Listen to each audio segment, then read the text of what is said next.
नमस्कार, बिहार तक में आपका स्वागत है और मैं हूं सुजीत। जेडीयू के एमएलसी राधाचरण सेठ को ईडी ने गिरफ्तार कर लिया है। उन्हें मनी लॉन्ड्रिंग एक्ट के तहत गिरफ्तार किया गया है। उनकी गिरफ्तारी तो कल शाम को हुई और आज उन्हें कोर्ट में पेश भी किया गया। लेकिन ये जानना बेहद दिलचस्प है कि राधाचरण सेठ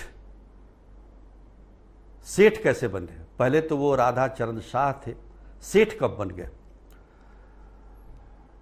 बताया जाता है कि राधाचरण शाह के जो पिता थे वो पीडीएस की दुकान चलाते थे, जन वितरण प्रणाली। आज हम ये कह सकते हैं कि राधाचरण सेठ पर 250 करोड़ से ज़्यादा राजस्व की चोरी का मामला, मतलब उन पर आरोप है। तो सोचिए ये व्यक्ति कहाँ से कहाँ पहुँचा और कैसे पहुँचा, ये हम आपको बताते हैं। भोजपुर के बड़हारा प्रखंड के नेक नाम टोले के रहने वाले राधाचरण शाह ने पूरी जलेबी बेचने की एक दुकान खोली आरा शहर में। आरा का जो रेलवे स्टेशन है उसके दक्षिणी छोर पर बिहारी मिल है, उसके पास। और उनकी जलेबी और कचौड़ी इतनी अच्छी सबको भाने लगी कि बड़े बड़े माफिया, मादक पदार्थों के माफिया, बंदूकधारी वहाँ जलेबी खाने पहुँचने लगे।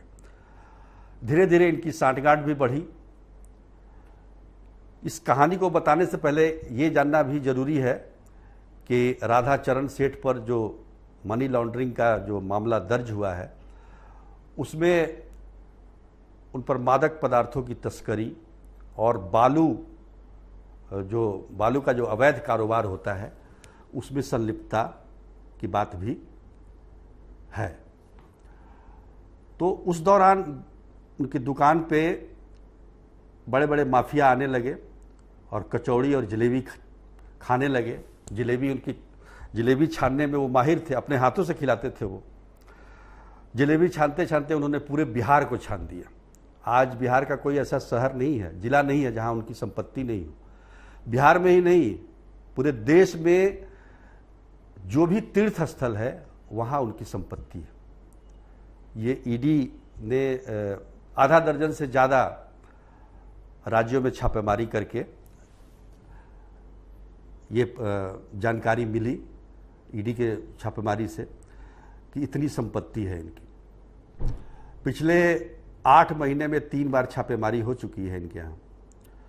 फरवरी में इनकम टैक्स का छापा पड़ा था, जून में ईडी का छापा पड़ा और फिर कल भी छापा पड़ा और उसके बाद उनकी गिरफ्तारी हो गई।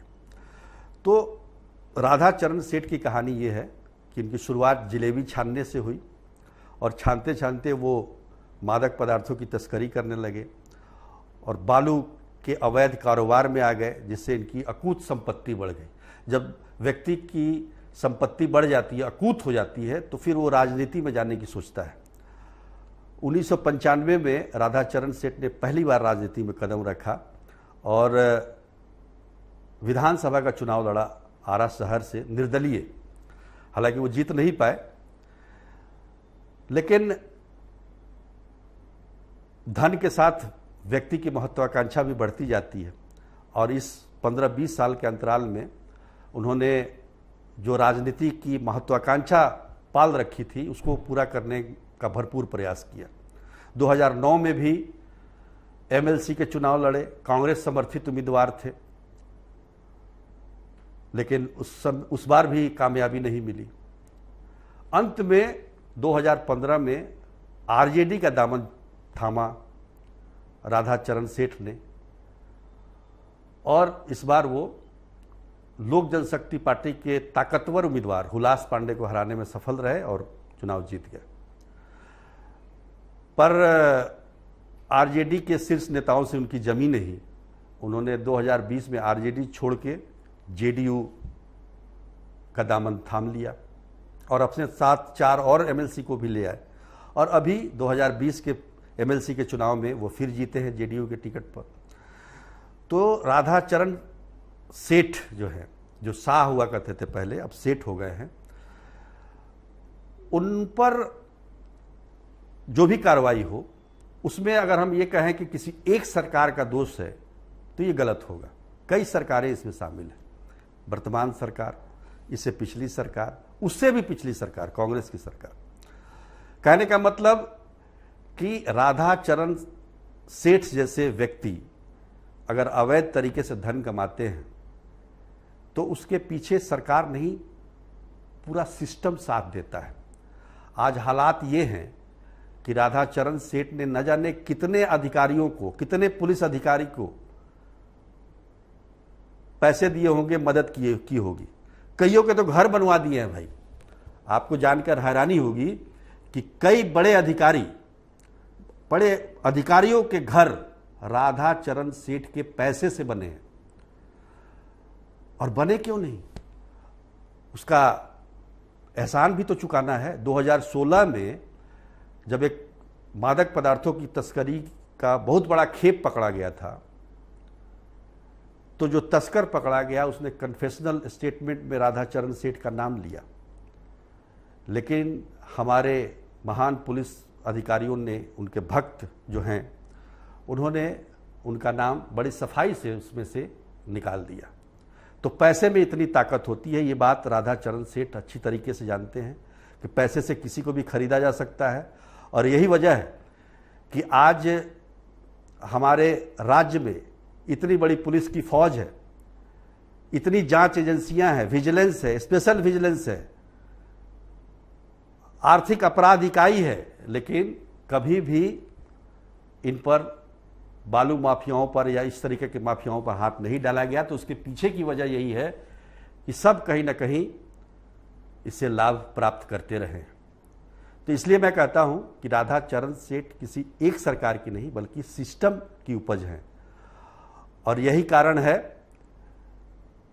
कि आज तक बिहार की कोई जांच एजेंसी उनके खिलाफ कोई कार्रवाई नहीं कर पाई। हालांकि माफिया के चक्कर में 30 से 40 पुलिस अधिकारी और जो प्रशासनिक अधिकारी हैं वो जरूर नप गए हैं, वो जरूर सस्पेंड हो गए हैं, उन पर कार्रवाई हुई है, लेकिन बालू माफियाओं पर कार्रवाई नहीं हुई है। सरकार ने उल्टे उन्हें सुरक्षा दी है। तो अब ईडी ने कार्रवाई कर दी है, गिरफ्तारी हो गई है, संपत्ति जब्त की जाएगी। यही ईडी तो यही कार्रवाई कर सकता है। बहुत सारे उनके जो खाते थे उसको सील कर दिया गया है।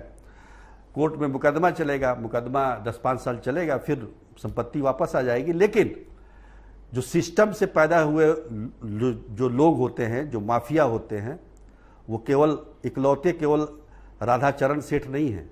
ऐसे कई माफिया अभी भी पनप रहे हैं इसी सिस्टम की आड़ में। आज के लिए बस इतना ही। तब तक के लिए नमस्कार।